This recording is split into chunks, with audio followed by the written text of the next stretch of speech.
جیسا کہ آپ حضرات کو معلوم ہے کہ آج دسمبر کی آخری تاریخ ہے. رات کے 12 بجتے ہی کیلنڈر بدل جائے گا، نیا سال شروع ہو جائے گا اور پوری دنیا نئے سال کے جشن میں ڈوب جائے گی. ہر طرف ہیپی نیو ایئر کا شور شرابہ ہوگا، ایک دوسرے کو مبارکباد دی جائے گی، ڈرنک اور ناچ گانے کی محفلیں سجیں گی، کیک کاٹے جائیں گے، پٹاخے چھوڑے جائیں گے، آتش بازی ہوگی اور نہ جانے کون کون سی خرافات آج کی رات میں انجام دی جائیں گی. لیکن ذرا رک کر یہاں سوچئے کہ ایک مسلمان کے لیے نئے سال کا آغاز کیسا ہونا چاہیے. کیا ہمیں بھی اسی ہجوم کا حصہ بن جانا چاہیے، یا یہ کہ ہمارا راستہ اس سے بالکل مختلف ہے؟ سب سے پہلے یہ بات اچھی طریقے سے سمجھ لینی چاہیے کہ اسلام ہمیں بے حیائی سے، فضول خرچی سے اور شور شرابے سے روکتا ہے. پٹاخوں میں پیسے اڑانا، میوزک اور ناچ گانے کی شور میں اپنی خوشی کو تلاش کرنا اور غیروں کے طور و طریقے کی اندھی نقالی کرنا، یہ ایک مسلمان کو ہرگز بھی زیب نہیں دیتا.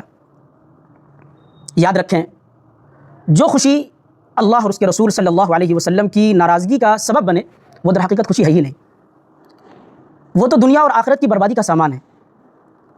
پھر آپ تھوڑی دیر کے لیے سوچئے کہ وقت کے گزرنے پر جشن منانا، خوشی منانا، یہ کہاں کی عقل مندی ہے؟ یہ کوئی دانش مندی کی چیز ہے؟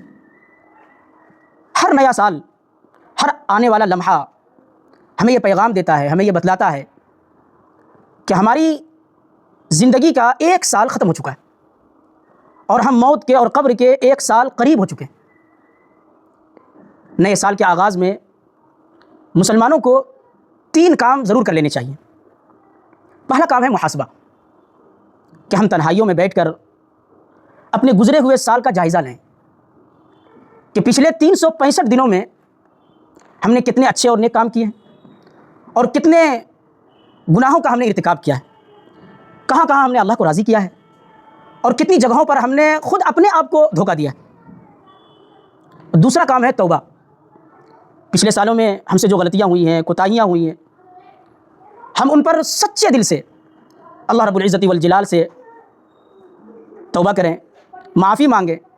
اللہ کے دربار میں ہم یہ عرض کریں کہ اللہ جو گزر گیا اسے معاف فرما دے اور جو آنے والا ہے اسے ہمارے لیے بہتر بنا دے.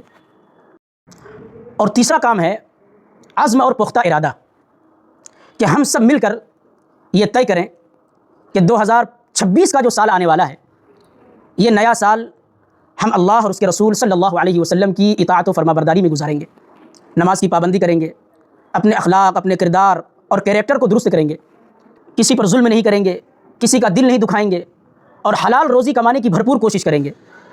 آخر میں ایک بات یاد رکھیں کہ اصل کامیابی جو ہے وہ سال کا بدلنا نہیں ہے، بلکہ اصل کامیابی اپنے آپ کو خود بدلنا ہے.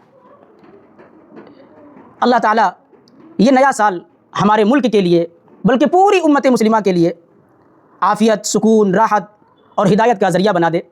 آمین.